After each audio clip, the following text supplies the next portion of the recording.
Hi, hello. My name is Tina Joseph. I'm currently working as a registered nurse at Humber River Hospital Dialysis Unit.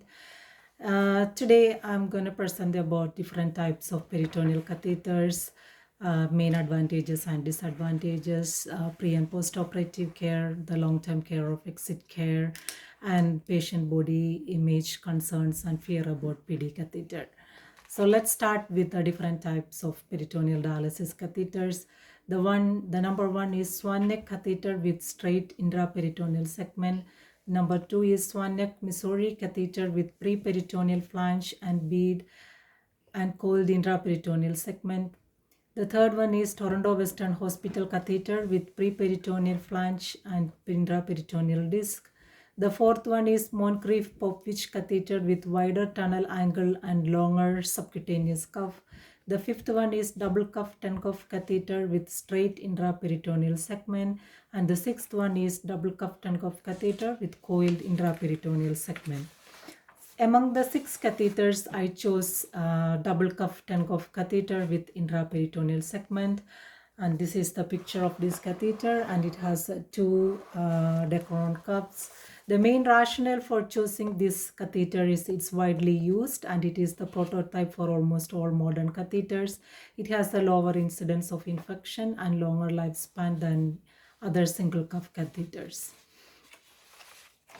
It also lowered the risk of Staphylococcus aureus peritonitis and decreased inflow of pain. It also increased catheter survival compared to straight and cuff. It can be used in children as well as in adult population. The the type of material of double cuff 10 cuff catheter with coiled intraperitoneal segment, it is made up of silicone rubber tubing with white or blue strip to assist with X-ray of location. The main advantage of double cup 10 cuff catheter with coiled intraperitoneal segment is it has a longer survival and lower infection rate compared to single cuff catheters. Infusion pain is less frequent and it has a lower incidence of outflow failure than straight catheters as they are not likely to migrate. There are not much disadvantages of disadvantage for this catheter. The only one disadvantage is coiled catheters will take a bit more time to drain and fill for each exchange compared to straight catheters. The pre-insertion preparation for the patient is, although pre-operative abdominal assessments need to be done to find whether existing or potential hernias is present or not.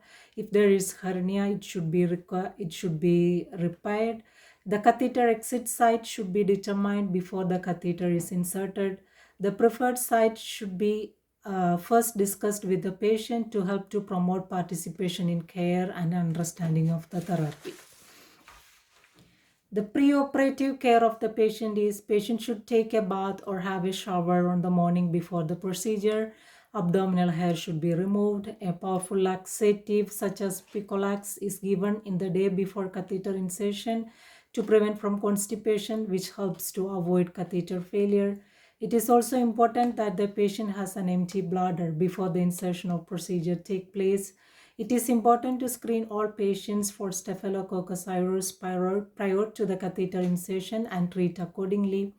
To prevent catheter infections and peritonitis, prophylactic antibiotics should be administered at the time of catheter insertion. Psychological preparation should be needed before the procedure and explaining the procedure and make sure that patient is well aware about the procedure. The main post-operative care of the patient is minimize any bacterial colonization of the exit and tunnel during the early healing period, prevent trauma to the exit site and traction on the cuff by immobilization of the catheter, and minimize intra-abdominal pressure to prevent leakage.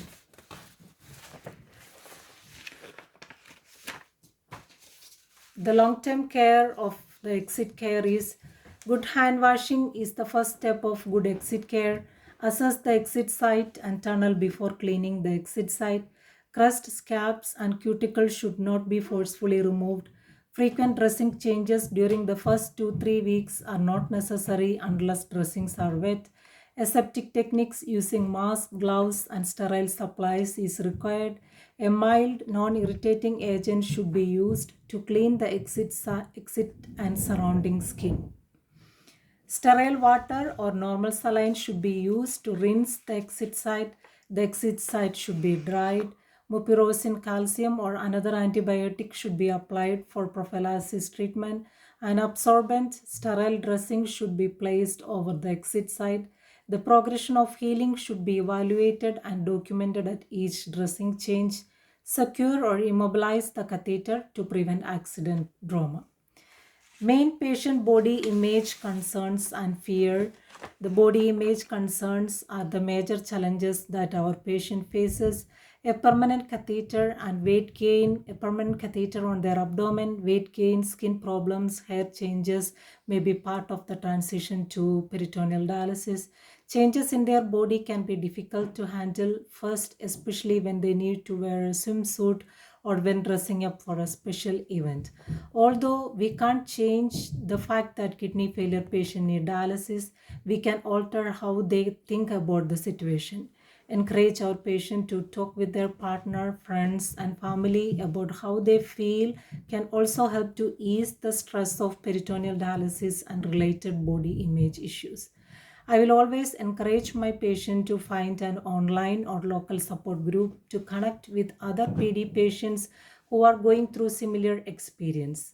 Hearing others sharing their stories about intimacy, grooming habits, eating plans, and daily living will likely provide an insight to how they can cope up with body images as a peritoneal dialysis patient. That's the end of my video. Thank you.